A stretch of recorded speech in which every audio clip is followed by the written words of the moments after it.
Pushpa impossible serial के सभी fans को मेरा नमस्कार। तो फ्रेंड्स, आज का वीडियो तो मैं 10-12 घंटे लेट से पोस्ट कर रही हूँ, जिसका कि मुझे काफ़ी अफसोस है। दरअसल कल मुझे ऑफिस से छुट्टी मिली तो मैं गदर देखने चली गई और इस कारण वीडियो बना नहीं पाई, इसलिए देर से कर रही हूँ। पर कर रही हूँ इसलिए इसे देखिएगा जरूर और अपना प्यार जरूर दीजिएगा। तो कल के एपिसोड में जो कहानी दिखाई गई वो कुछ इस तरह से थी कि दीप्ति और अश्विन अशावरी और भास्कर से मिलने वहां आते हैं, तो उसके बच्चे को देखते हैं और खूब प्यार करते हैं। तभी दीप्ति कहती है कि चलो हम आज माँ से वीडियो कॉल पर बात करते हैं और उन्हें बाबू का फोटो भी दिखाते हैं। तो उसके बाद दीप्ति जो है वो पुष्पा को फोन लगाती है, वीडियो कॉल करती है और उसमें अशावरी के बच्चे को दिखाती है। पुष्पा वीडियो कॉल पर अशावरी के बेटे को देखकर काफी खुश होती है और मास्टर जी को भी दिखाती है और कहती है कि तेरा बेटा तो बहुत गोलमोल होता जा रहा है, रुक, मैं जब वहां आऊंगी ना तो इसके गाल खींचूंगी और इसे बहुत प्यार करूंगी। तो अशावरी कहती है कि बस आपके ही आने का इंतजार है पुष्पा आंटी, बस आप यहाँ आइए तो फिर से पहले जैसा लगेगा, आपके बिना ये चौल जो है ना पूरा सूना लगता है। तो इस पर दीप्ति, अश्विन और भास्कर भी कहते हैं कि हाँ आंटी, अब आप जल्दी से यहाँ आ जाइए अपना काम खत्म करके। पुष्पा दीप्ति का फोन रखती है और उसके बाद मास्टर जी से कहती है कि मास्टर जी अभी तक पता नहीं चल रहा है कि वो खोटा सिक्का कहाँ है। तभी मास्टर जी को एक फोन आता है, तो मास्टर जी फोन पर बात करते हैं और कहते हैं कि जुगल का पता चल गया है। उसके बाद वो लोग आते हैं तो देखते हैं कि वो ढाबे पर खटिया पे सोया हुआ है। उसे खटिया पर आराम से सोता हुआ देखकर पुष्पा को गुस्सा आ जाता है। वो पहले उठाने का प्रयास करती है और जब जुगल नहीं उठता है तो वो एक बाल्टी पानी लेती है और जुगल के ऊपर डाल देती है। पानी पड़ने के साथ ही जुगल गुस्साता है और उठ तो वो जाता है, लेकिन उसके बाद वो पुष्पा से लड़ पड़ता है। पुष्पा कहती है कि मेरे ऊपर इतनी बड़ी मुसीबत आई हुई है और तू यहाँ आराम से सो रहा है। तो इस पर जुगल कहता है कि ये मुसीबत तेरी है, तू मुझ पर क्यों चिल्ला रही है। तो पुष्पा कहती है कि क्यों ना चिल्लाऊं, तू आखिर मेरे बचपन का दोस्त है, तो क्या बस यूं ही रहेगा, तू मेरी मदद नहीं करेगा।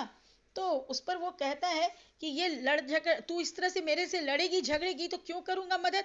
और फिर उसी समय जुगल को याद आता है कि पुष्पा बचपन में भी बाल खींच खींच कर उससे लड़ती थी और ये बात मास्टर जी को भी याद आता है और मास्टर जी पुष्पा को कहते हैं कि पुष्पा इस तरह से मत लड़ो, अब तुम दोनों बच्चे नहीं हो। और फिर वो पुष्पा को समझाते हैं कि अगर तुम्हें जुगल से अपना काम करवाना है और जुगल को अपनी बात मनवानी है तो तू इस तरह से उससे लड़ना छोड़।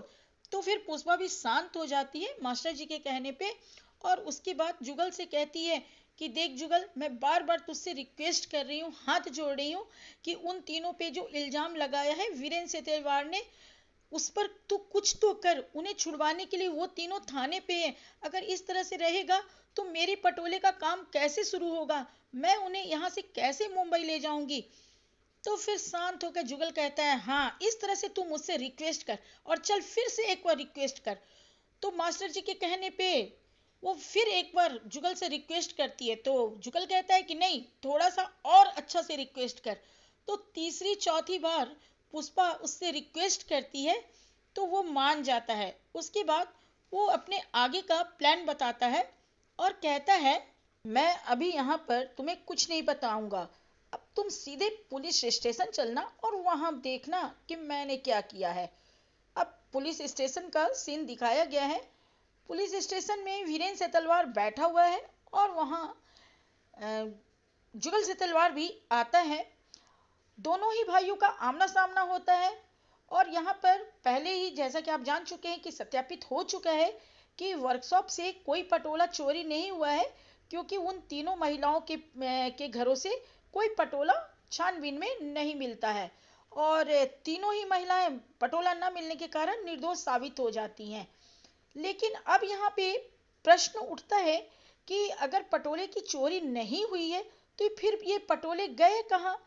अब इस प्रश्न को लेकर वीरेंद्र सेतलवार से जुगल सेतलवार प्रश्न करता है, तो वीरेंद्र सेतलवार कोई जवाब नहीं दे पाता है और जुगल के बात पर पुलिस भी कहती है कि हाँ, ये तो सोचने वाली बात है। तो उस पर जुगल कहता है कि हाँ साहब, ये तो सोचने वाली बात है, आखिर इन पटोलों की चोरी किसी ने तो की है और इसमें लाखों लाख का नुकसान हमारे भाई साहब का हुआ है। अब जुगल की ये बात सुनकर मास्टर जी और पुष्पा समझ जाते हैं कि जुगल ने बहुत तगड़ा खेल खेला है। और इधर वीरेंद्र से तलवार समझ गया है कि जुगल मेरी पोल खोलने की पूरी कोशिश करेगा, इसलिए यहाँ पर मेरा शुभचिंतक पुलिस स्टेशन में बनकर पटोलों की खोजबीन करवाने में लगा हुआ है। कहीं ना कहीं ये दोनों भाई हैं और दोनों ही एक दूसरे की चाल को समझते हैं, लेकिन वीरेंद्र से तलवार कुछ करता नहीं है, वो चुपचाप रहता है। तभी इंस्पेक्टर साहब के पास एक कॉल आता है और कॉल पे वो व्यक्ति जो भी कॉल कर रहा है वो बताता है कि आपने सब जगह देखा है, लेकिन पटोला जो है वो गोदाम में है, वीरेंद्र साहब सर का जो वर्कशॉप है उसके गोदाम में है। उसके बाद इंस्पेक्टर साहब सभी को लेके गोदाम जाते हैं और फिर गोदाम में पटोले की छानबीन शुरू होती है। लेकिन पूरे गोदाम में देखने के बाद भी पटोला कहीं पे भी नहीं मिलता है। एक एक जगह वहां पे देखा जाता है और कहीं पे भी जब पटोला नहीं मिलता है तो इंस्पेक्टर साहब समझ जाते हैं कि जरूर किसी ने फॉल्स कॉल किया है, यानी कि झूठ कहा है। लेकिन यहाँ पे वीरेंद्र सतेवार कहता है कि मैंने पहले ही कहा था कि कुछ भी आपको नहीं मिलेगा। तो इंस्पेक्टर साहब कहते हैं कि नहीं, आपने जरूर कहा था, लेकिन जब कॉल आया तो हमें ढूंढना जरूरी था। अब यहाँ पे जुगल जो है जब गोदाम में नहीं मिलता है तो वो इंस्पेक्टर साहब को कहता है कि ये बात ठीक है कि गोदाम में पटोला नहीं मिला, लेकिन अभी एक जगह है जहाँ की आपने कोई छानबीन नहीं की है।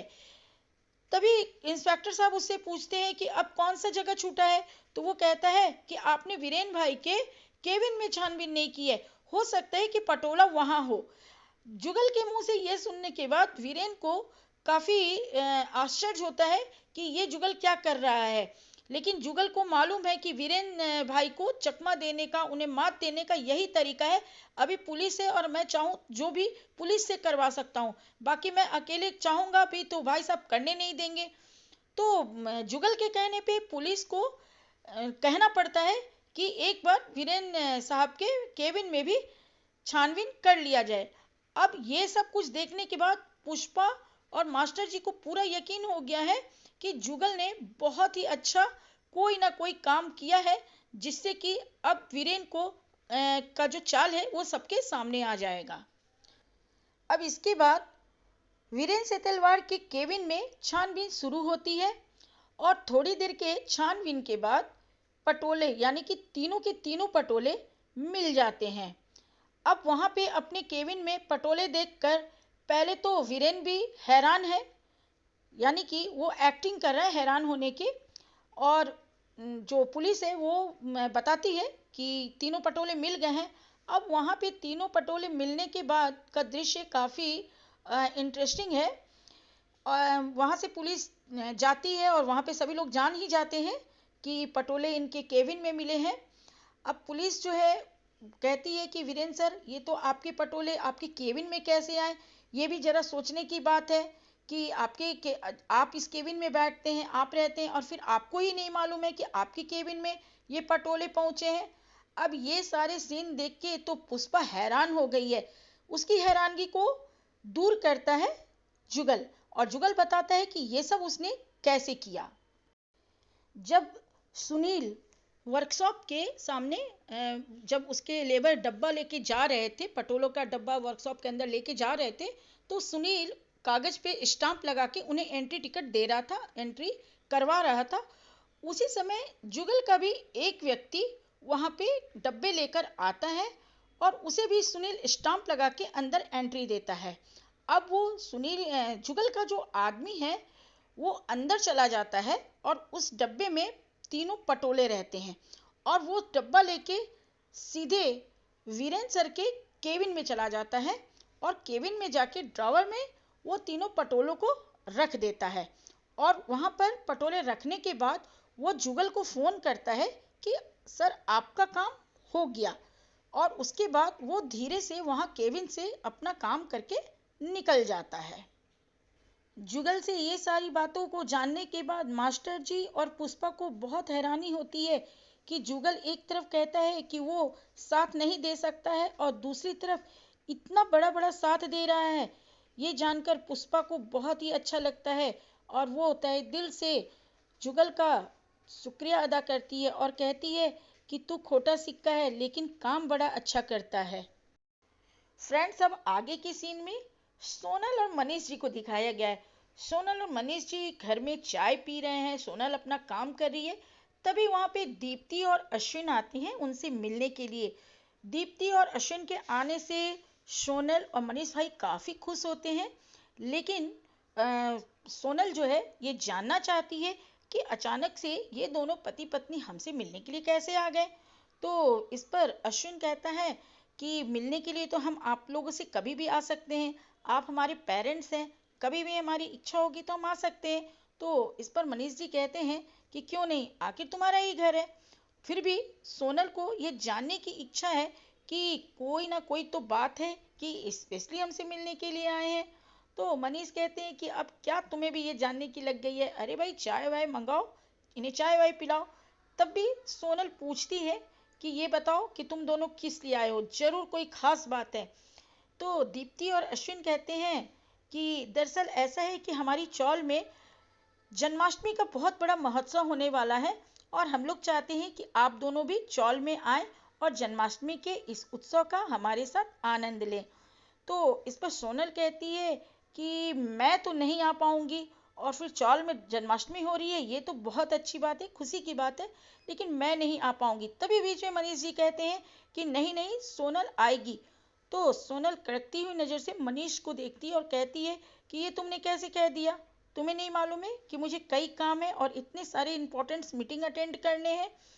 तो इस पे मनीष कहते हैं कि कितने भी इंपॉर्टेंट मीटिंग हो लेकिन कृष्ण जन्माष्टमी से बड़ा कुछ भी नहीं है और तुम जन्माष्टमी में जाओगी। तो इस पर सोनल पूछती है कि ये तुम किस हक से मुझे बोल रहे हो। तो मनीष जी हौले हौले मुस्कुराते हुए कहते हैं भाई तुम मेरी पत्नी हो और कम से कम तुम पर मैं इतना तो हक रखता हूं कि तुम्हारे लिए ये फैसला मैं ले सकूं। तो सोनल कहती है कि ये फैसला लेके फिर भी तुमने सही नहीं किया है, मैं बिल्कुल भी चौल में नहीं जाना चाहती हूँ। तो फ्रेंड्स, इस एपिसोड की कहानी तो बस यहीं तक थी। अब आगे के एपिसोड में क्या होगा उसकी मैं थोड़ी सी जानकारी दे देती हूँ। ये जो वीरेंद्र से तलवार है ना, वो जन्माष्टमी का निमंत्रण पत्र देने के लिए पुष्पा के घर पे आता है और बड़े ही मीठे शब्दों में, मीठी बातों में, मीठी बोली से पुष्पा को निमंत्रण कार्ड देता है और कहता है कि पुष्पा बहन आपको हमारे यहाँ के जो जन्माष्टमी का महोत्सव है उसमें आना है और अगर आप आएंगे तो मुझे बहुत खुशी होगी। तो फ्रेंड्स, अब पुष्पा जाती है और वहां क्या होता है, आगे क्या होगी कहानी में, हम लोग आगे के एपिसोड में देखेंगे। आज के लिए बस इतना ही। Bye bye friends.